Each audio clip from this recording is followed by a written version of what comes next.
Hey, you are watching the YouTube channel of Enviro Annotations, India's first environmental weekly newspaper. Here are the headlines from our 19th July 2023 issue. CSIR-CRRI's steel slag road technology, driving India's waste to wealth mission, and revolutionizing road construction nationwide.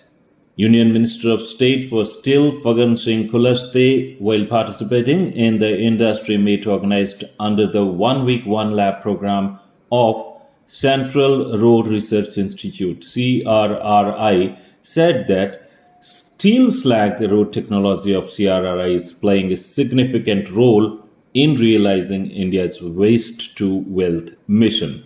The first road made with steel slag road interpretation technology was constructed in Surat, Gujarat. The Union Ministry informed that India is the second largest steel producing country in the world, and about 19 million tons of steel slag is generated in the country as a solid waste, which is expected to increase to 60 million tons by the year 2030.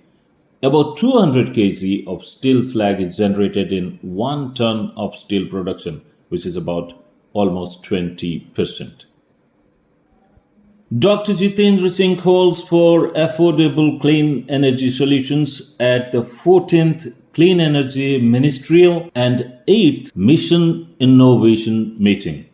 NGT cautions asbestos risks, CPCB to bring industry guidelines. Hearing the matter of Narendra Pratap Singh versus Central Pollution Control Board and others, the National Green Tribunal commended UPS Asbestos Limited for taking initiatives to comply with the suggestions made during the course of the hearing. The company also received praise for identifying and allocating 33% of land for a plantation program. NGT Eastern Zone holds former Tahsildar liable for illegal mining in Odisha. Hearing the matter of OA number 10 of 2023 Eastern Zone and IA number 19 of 2023 Eastern Zone, on 6th July 2023, the National Green Tribunal Eastern Zone Bench of Justice B. Amit Stalekar, judicial member, and Dr. Afroz Ahmed, expert member, observed that the entire controversy is linked to the then Tahsildar of Tangi, who granted the mining lease in favor of Patita Pawan Barik, the lessee of Shahadaghai laterite stone quarry. The tribunal has directed state authorities to initiate criminal proceedings against the Tahsildar of Tangi, who obtained environmental clearance by deliberately concealing the material facts from the State Environmental Impact Assessment Authority, Odisha, and thereafter transferred the same in favor of the lessee and for failing to prevent illegal mining in the area in question. Important to note that an environmental compensation of rupees 7 crore 25 lakh 60,301 has been computed against the lessee. Shahjahan saves century-old tamarind trees in Tamil Nadu with tribunal's intervention. This Shahjahan is not from the Mughal regime. Shahjahan, a concerned citizen from Podanur in Coimbatore, Tamil Nadu, approached the National Green Tribunal Southern Zone Bench with a grievance that 200-year-old tamarind trees on Mettupalayam Road were facing the threat of being cut and removed for the construction of a new marketplace. The matter was brought before the NGT on 19th May 2023. The Southern Zone Bench, comprising Justice Puspa Satyanarayana, judicial member, and Dr. Satyagopal Kolapati, expert member, took immediate action and sought reports from the District Collector Coimbatore and the Coimbatore City Municipal Corporation. However, the Commissioner of the Coimbatore City Municipal Corporation on 1st June 2023 allowed only pruning of the branches and not complete removal of the trees. This is an example set for many others. EAC meeting reviews non-coal mining projects, recommends EC for Ultratech Cement, defers Odisha Mineral Corporation's proposal. In Ultratech Cement's expansion project, there is a concern of huge amount of mining overburden, which the company is talking about road leveling and backfilling. Additionally, 15 trees are to be cleared. In case of Odisha Mineral Corporation, it is notable that as per a Supreme Court order dated 2nd August 2017, Deputy Director of Mines served a demand notice on 10th April 2018 asking 1,662 crore 85 lakh 40,189 rupees. The amount demanded for OMC's mining produce of 53 lakh 84,427.613 tons of chromite without EC during the period 2001 to 2010-11. Odisha Mineral Corporation has deposited the payment on 15th March 2022. Water demand in Airan Steel and Power expansion project to go up by 500% for a mere 10% jump in production. SBF Rapid Industries fudges ZLD. SBF Rapid Industries Private Limited in Karoli Industrial Area in Alwar district of Rajasthan claims that there is no wastewater discharge from the plant as the wastewater from blowdown of cooling towers will be used for slag cooling and dust separation, and the treated sewage from the STP will be used for irrigation. However, no data given regarding the volume of wastewater generation and utilization. Secondly, the use of wastewater for dust separation, slag cooling, as well as in irrigation is clearly land discharge and not zero discharge. But the EAC for Industry 1 sector projects has given its nod to both the projects. India develops world's latest steel road tech for eco-friendly and durable roads. Dr. Jitendra Singh, the Union Minister of State for Science and Technology, announced that India has developed a revolutionary steel slag road technology. Addressing a program in the CSIR-CRRI New Delhi, the minister called for collaboration between various institutions, government ministries, private sector steel companies like Tata Steel, ArcelorMittal, Nippon Steel India, JSW Steel, and Rashtriya Ispat Nigam Limited to scale up road construction and promote the use of steel slag technology.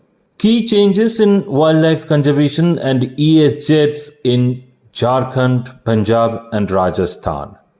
Ministry of Environment, Forest and Climate Change issues clarifications on EC exemption, environmental safeguards for dredging and desilting activities, links to Jal Shakti Ministry's National Framework for Sediment Management.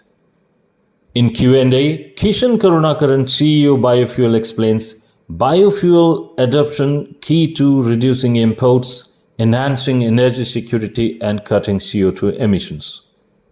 Utilization of crop residue by thermal power plants regulated. The Ministry of Environment, Forest and Climate Change has brought a Gazette notification GSR 499E dated 11th July 2023 in this regard. Government's explanation on cheetah mortalities at Kuno National Park.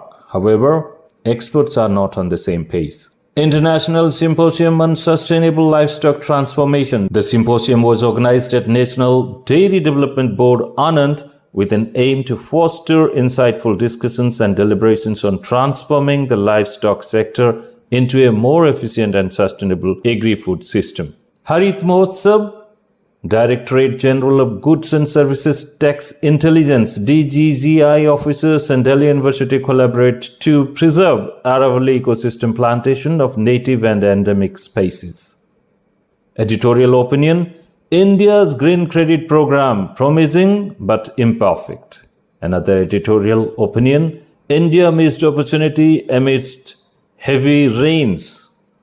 The article, Emission Accounting, deliberates on avoided emissions accounting. SEBI's ESG circular. The Securities and Exchange Board of India, SEBI, has taken a significant step towards enhancing environmental, social and governance ESG practices in the Indian securities market. On 12 July 2023, SEBI issued a master circular for the ESG rating providers, ERPs, providing comprehensive guidelines and obligations for entities engaged in ESG ratings.